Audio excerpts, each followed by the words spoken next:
Report, iOS 19 and macOS 16 could mark their biggest design overhaul in years.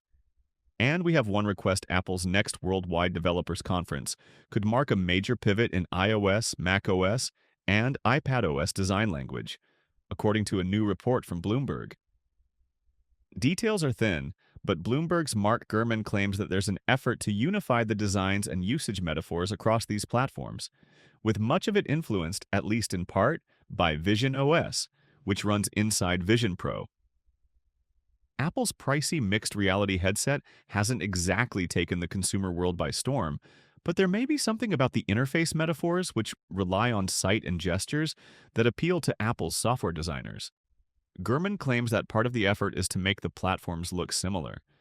Of course, if you were to look at the Safari or settings icons across all platforms, you would already notice significant similarities, with the only differences often being if they are round or square icons. Time for a change. It has been some time since Apple significantly altered iOS and macOS. The desktop platform saw a major design update in 2020 with macOS Big Sur, the same year as the first Apple Silicon Macs. iOS's last big overhaul dates back over a decade, when it scrubbed away most of the original iPhone's skeuomorphic design. Skeuomorphism is where icons look like the thing they represent. The Photos app was a photo of a flower. The Settings app was a trio of almost touchable gears.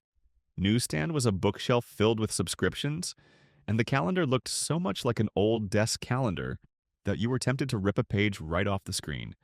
If you look at today's iOS, you can see how flat and clean everything is, and that's mostly Jony Ive's work.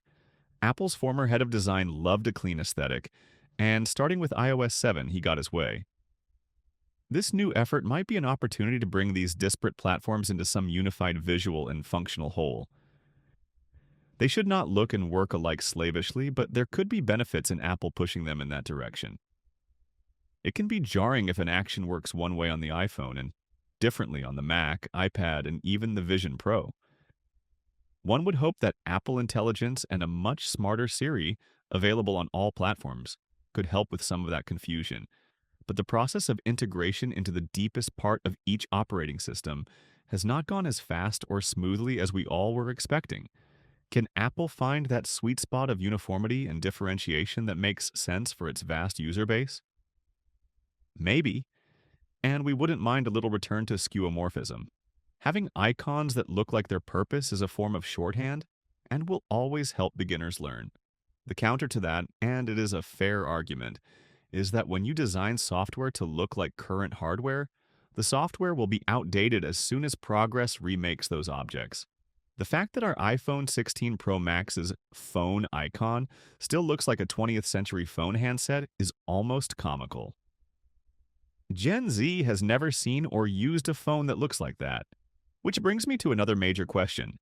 Will the iOS 19 redesign be so radical that it will do away with that iconic phone app icon? I hope not, but I guess anything is possible. Whatever the case, WWDC 25 looks like, it'll be a big moment for the Apple ecosystem. Sure, every platform sees upgrades during these events, but usually not at this rumored scale. Hold on to your iPhones, iPads, and MacBook. This could be a wild visual ride.